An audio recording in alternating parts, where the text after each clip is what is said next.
ang ganda pala na pag may anak ka, no? Ayan, nung tumawag ako, yan ang ginawa ng anak ko. Mag-tiktok daw siya, mag-tiktok. Ano ba yan natin? Ang tigas-tigas ng katawan mo na, parang yung mama mo lang na.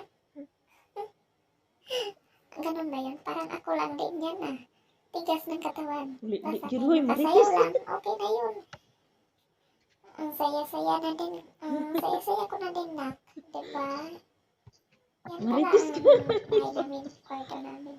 Diba? Kahit ano nang ginagawa niya para lang masaya daw ako.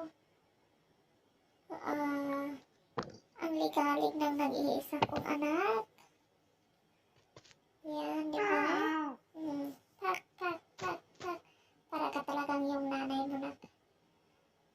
Mo na nakuha niya sa Ano ba yan, TikTok ah? niya. Parang wala sa tono yung sayaw mo na ka. Okay. Diba? Diba? Pak. May patalikod-talikod pa. Sus, ginoo ko. May pasing-sing pa. Diyos mio na. Marimar.